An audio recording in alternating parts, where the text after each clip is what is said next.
भाजपची दुसरी यादी आज येण्याची शक्यता आहे। भाजप निवडणूक समितीच्या बैठकीनंतर शहा आणि फडणवीसांची स्वतंत्र बैठक झाल्याची माहिती आहे। पंकजा मुंडे, नितीन गडकरी, रावसाहेब दानवे यांच्या नावाची चर्चा सध्या जोरदार आहे आणि त्याच्या जोडीलाच कपिल पाटील, भारती पवार आणि मुनगंटीवारांना सुद्धा उमेदवारीची शक्यता वर्तवली जाते। आज दिल्लीमध्ये होणारी महायुतीची बैठक ही रद्द करण्यात आल्याची माहिती आहे। त्यामुळे दिल्लीतनं आणि मुंबईमधनं सुद्धा या काही महत्त्वाच्या घडामोडी आपण बघतोय। भाजपची दुसरी यादी आज येण्याची शक्यता आहे आणि प्रामुख्याने यामध्ये पंकजा मुंडे आणि सुधीर मुनगंटीवार ही दोन इंटरेस्टिंग नावं समोर येत आहेत। त्याचबरोबर नितीन गडकरी यांची सुद्धा उमेदवारी आज जाहीर होणार का हे सुद्धा पाहावं लागणार आहे।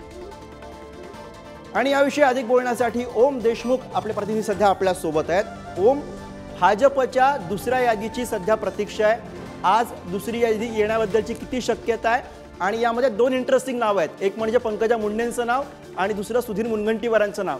काय नेमक्या चर्चा आहेत?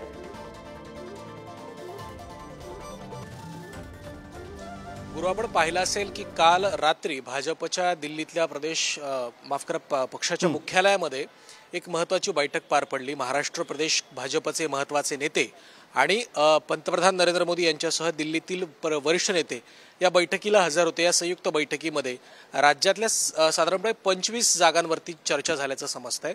25 लोकसभा मतदारसंघांच्या बाबत, त्यामध्ये 23 मतदारसंघ जे भाजपने जिंकलेले आहेत, त्यासोबत इतर 2 मतदारसंघांबाबत चर्चा झाल्याची एक माहिती समोर आली होती।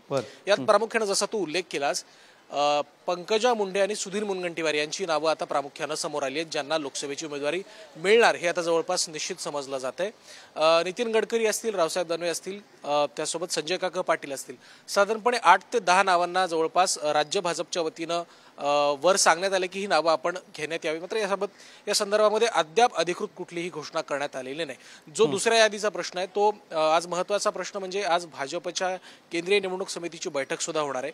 या निवडणुकीमध्ये साधारणपणे 100 ते 125 जागांबाबत निर्णय होऊ शकतो असं सांगितलं जाते। त्यात महाराष्ट्रातील या 8 ते 10 जागांचा समावेश असू शकतो। जी नावं सध्या आपण चर्चा करतोय त्यामध्ये पंकजा मुंडे, नितीन गडकरी, संजय पाटील, त्यानंतर मुरलीधर मोहोळ असतील, दिंडोरीमधून भारती पवार असतील, या सगळ्या मंडळींचा या नावांमध्ये समावेश आहे। बरोबर आहे, बरोबर। त्यामुळे ओम, प्रत्यक्षामध्ये आज भाजपची दुसरी यादी येते का आणि त्यामध्ये ही काही संभाव्य जी नावं आहेत ज्यांची सध्या जोरदार चर्चा आहे ती नावं दिसतात का हे पाहणं फार महत्त्वाचं असणार आहे। धन्यवाद तुम्ही दिलेल्या सगळ्या सविस्तर माहितीसाठी आणि विश्लेषणासाठी।